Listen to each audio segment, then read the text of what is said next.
Bonjour Caroline. Bonjour. Merci d'être avec nous Caroline.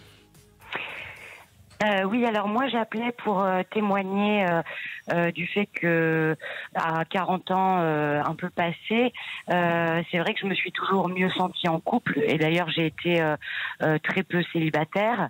Je trouve que oui, quand on est en couple, notre confiance en nous est décuplée, du moins les premiers temps. Et que ça aide beaucoup. Et dernièrement, j'ai eu une histoire plutôt toxique pour moi d'1 an et demi avec quelqu'un qui ne me renvoyait pas cette image de moi. Et j'ai mis fin à l'histoire. Et maintenant, j'arrive dans une phase de ma vie où j'ai compris et intégré que qu'il valait mieux que je m'aime moi-même avant d'entamer une relation. Alors je l'ai toujours su, mais le mettre en place et le savoir, c'est quand même pas la même chose. Et donc voilà, j'en suis là à essayer et j'y arrive plutôt bien finalement, mais à prendre des temps pour moi, à m'aimer moi-même avant d'avoir besoin du regard de l'autre, quoi. Vous savez, vous accordez des petits plaisirs pour vous? Voilà. Parce que ça, c'est la preuve qu'on se donne de l'amour et de la valeur. Vous êtes d'accord, Claude Parizeau? Oui, complètement. Oui, exactement. C'est même devenu presque vital d'avoir ces moments pour moi. Et ça peut être continuer à lire mon bouquin, prendre un bain ou me mettre au tricot, parce que dernièrement, je me mets au tricot. Mais voilà. Pourquoi ça pas peut être, mais prendre un bain et prendre le temps de se mettre du parfum, de la crème, alors qu'on n'a pas un rendez-vous amoureux, c'est en effet se faire du bien pour soi.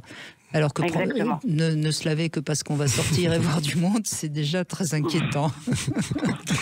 Moi, je fais une petite parenthèse sur justement dans ce que vous dites, les relations toxiques. Quand on vit une relation toxique, c'est sûr que c'est pas agréable, mais s'il y a une remise en question, ça peut créer beaucoup C'est un électrochoc. C'est vraiment un électrochoc, mais ça montre aussi, c'est-à-dire que quand on rencontre une personne comme ça vient juste appuyer et montrer qu'il y a une faille au niveau de l'estime de soi.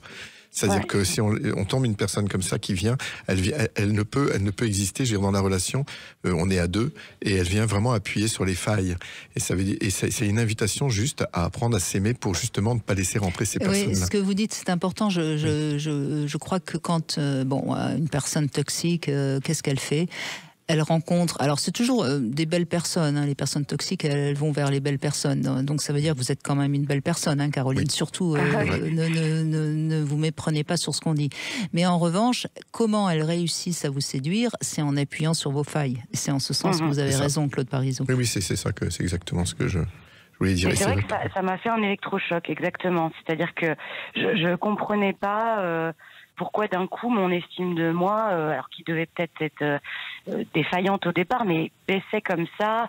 C'était tout le temps des reproches sur mon physique, que ses ex étaient plus chic, moi j'étais trop naturelle, sur n'importe quoi que je faisais, la cuisine, un bricolage, c'était jamais assez bien.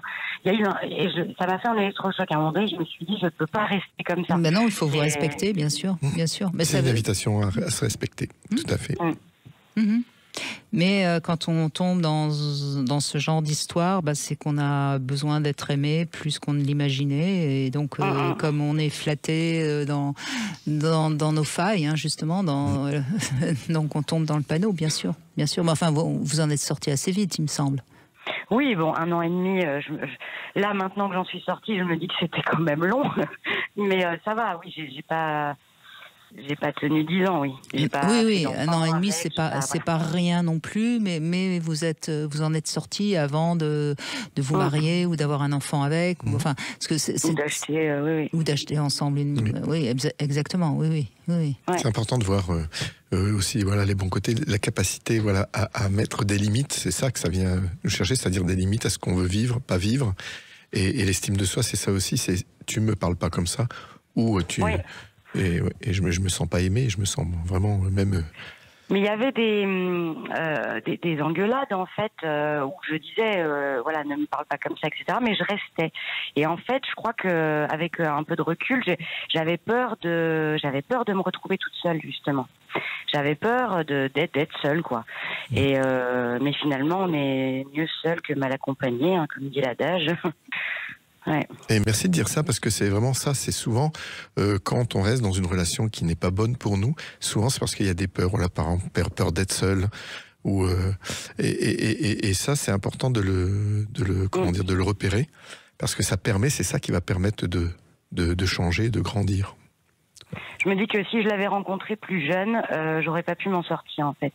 C'est l'expérience, bon, c'est mes 40 ans et mes expériences de vie antérieures qui font que j'ai pu m'en sortir vite, oui. Ouais. Alors ça c'est fort probable, mais ce qui serait peut-être intéressant aussi, c'est de comprendre pourquoi vous l'avez rencontré il y a 1 an et demi, ou il y a 2 ans, enfin je ne sais pas depuis combien de temps. Vous voyez, parce que au moment où on rencontre quelqu'un qui appuie sur nos failles, c'est pas anodin non plus. Puisque vous avez l'air d'avoir envie d'avancer sur vous, je vous pose cette petite question.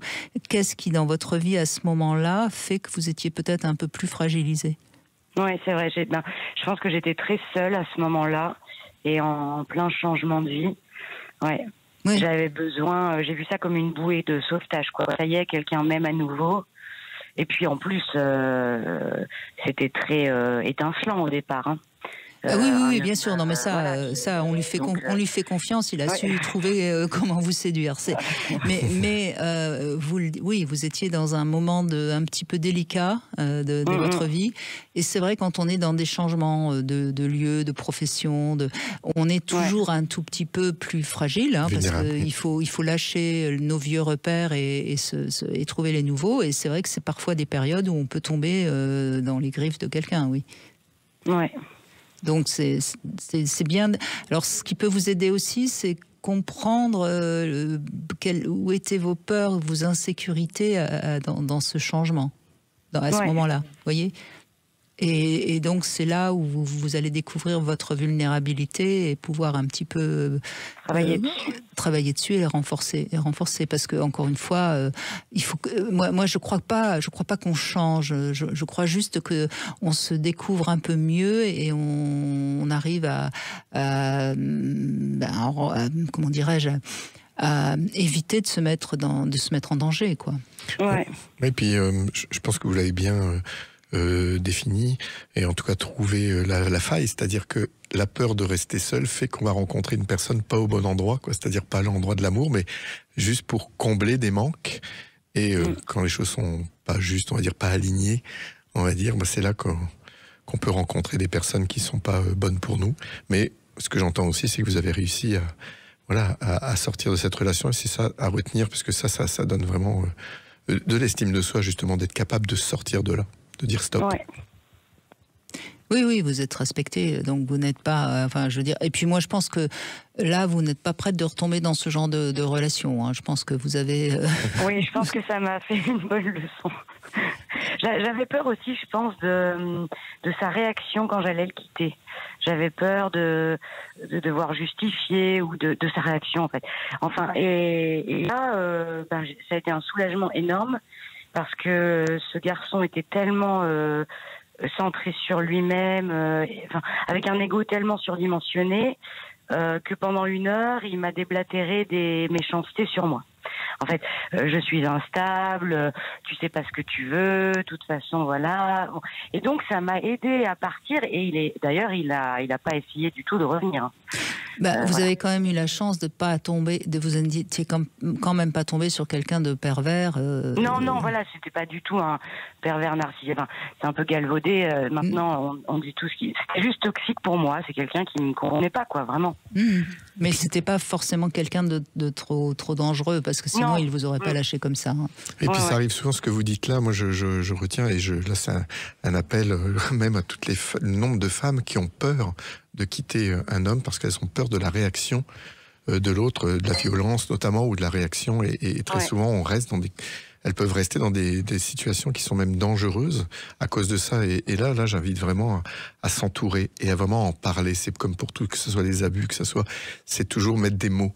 Le silence, il y a rien de pire, quoi. C'est vraiment parler, de parler, de trouver des personnes à qui parler. En plus, en France, on a de la chance d'avoir beaucoup d'associations et aussi des personnes qui peuvent écouter au-delà de la famille. Mais c'est vrai de s'entourer, oui. Moi, je me suis dit, il faut que je travaille là-dessus parce que comment ça se fait que j'ai eu peur à ce point-là et que j'ai mis autant de temps? Parce que ça fait un moment que je le savais qu'il fallait que je sorte de cette relation. Et je me suis dit, il faut que je travaille là-dessus parce que quand même, c'est pas normal. Oui, mais est-ce qu'il a eu des moments un peu violents, que ce soit par les mots ou dans les mots, oui, dans les mots, oui. Oui, donc il y avait quand même un indice qui pouvait vous laisser penser qu'il pouvait être dangereux. C'est pas totalement. Quoi qu'on en dise, on entend quand même tous les jours de la violence conjugale. Donc on peut comprendre que vous ayez eu un petit peu cette peur. Ouais. Mais dans ces cas-là, il faut faire attention, il faut se protéger un tout petit peu quand même. Hein. C'est vrai que j'en ai parlé avant à ma famille, à mes amis, alors que pendant 1 an et demi, ils avaient l'impression que c'était un partenaire formidable et que voilà.